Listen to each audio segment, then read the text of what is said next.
నేను అన్నది మానుకొని మనము అన్నది నేర్చుకో, కలకాలం చిరకాలం కలిసుండాలంటే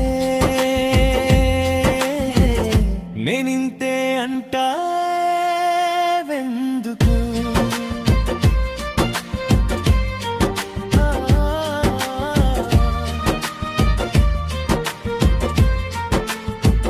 అప్పు ఇప్పుడెప్పుడు